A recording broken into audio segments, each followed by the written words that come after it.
संजना यदुवंशी अब मायके में ही रहेंगी, यानी कि अब वो ससुराल नहीं जाएंगी। ऐसा क्यों हुआ है? जिसका डर था वही हुआ है, यानी कि संजना यदुवंशी अब मायके ही क्यों रहेंगी। ऐसा आपने ब्लॉग देखा होगा या फिर यानी कि ब्लॉग का जो टाइटल है वो पढ़ा होगा कि अब मैं मायके में ही रहूंगी, यानी कि अब मैं अपने ससुराल नोएडा नहीं जाऊंगी। इस तरीके की अफवाहें फैलाई जा रही है सोशल मीडिया पर, लेकिन सच्चाई क्या है वो आपको नहीं पता चल पा रही है, तो आपको पता चल जाएगी इस वीडियो में। बाकी अभी कोई भी गलत सवाल मत करना, यानी कि कमेंट वगैरह। इस वीडियो को कंप्लीट देखिए, उसके बाद ही कमेंट करिए, क्योंकि बहुत से लोग होते हैं गलत कमेंट करके चले जाते हैं, तो बहुत ज्यादा बुरा लगता है। देखिए संजना यदुवंशी के अगर आप लोग बहुत ही ज्यादा बड़े फैन हो तो इस वीडियो को जरूर से लाइक कर दें। अगर आप चाहते हैं कि संजना यदुवंशी की हर एक अपडेट आपको सबसे पहले मिलती रहे तो इस चैनल को जरूर से सब्सक्राइब करें। चलिए इस वीडियो को स्टार्ट करते हैं। देखिए संजना यदुवंशी की जब से शादी हुई है तब से बहुत ही ज्यादा ट्रेंडिंग में चलती हुई नजर आ रही हैं, यानी कि इनको बहुत ज्यादा पसंद किया जा रहा है सोशल मीडिया के जरिए,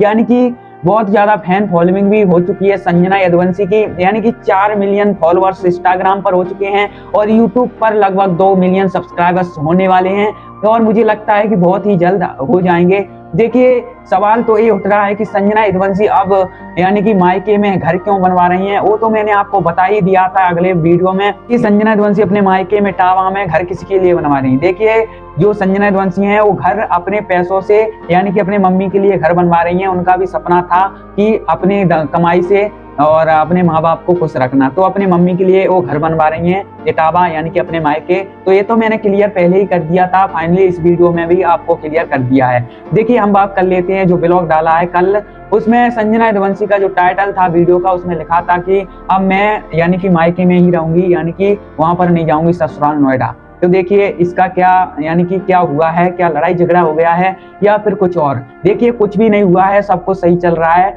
यानी कि वो इसलिए लिखा था टाइटल, यानी कि संजना यदुवंशी ने इसलिए बोला है कि आप लोग बोलते ही जा रहे हो आने की देर ना हुई, यानी कि संजना यदुवंशी मायके आई हैं, यानी कि 1 से 2 दिन हुए हैं और आप लोग कमेंट करने लगे कि ससुराल कब जा रही हो। इस वजह से संजना यदुवंशी बहुत ही ज्यादा परेशान हो गई कि तो बोली कि मुझे रहने नहीं दोगे क्या, यानी कि अपने मायके आने की देरी नहीं हुई, अब आप बोल रहे हो कि कब जाओगे ससुराल। तो इस तरीके से लोग कमेंट कर रहे थे, इसलिए संजना यदुवंशी ने ब्लॉग डाला और उसमें लिखा कि अब मैं मायके में ही रहूंगी, ससुराल नहीं जाऊंगी। कुछ भी बुरा नहीं हुआ है, सब कुछ सही चल रहा है, यानी कि संजना यदुवंशी अभी मायके में रहेंगी, लगभग रह सकती हैं 8 से 10 या 15 दिन इटावा में रहेंगी, यानी कि अपने मायके। तो आप सोच रहे होंगे कि अब मायके में रहेंगे, ऐसा बिल्कुल भी नहीं है, वो जरूर जाएंगी, यानी कि अभी यहाँ पर रहने के लिए आई अपने मायके या मम्मी जी के घर पर। कुछ भी बुरा नहीं हुआ है, क्यों नहीं जाएंगे अपने ससुराल, सब कुछ सही चल रहा है, जरूर जाएंगी और कुछ भी बुरा नहीं हुआ है। और तो देखिए मैंने पूरी सच्चाई बता दी है, और संजना यदुवंशी और उनके ससुराल में कुछ भी लड़ाई झगड़ा नहीं हुआ है, सब कुछ चल रहा है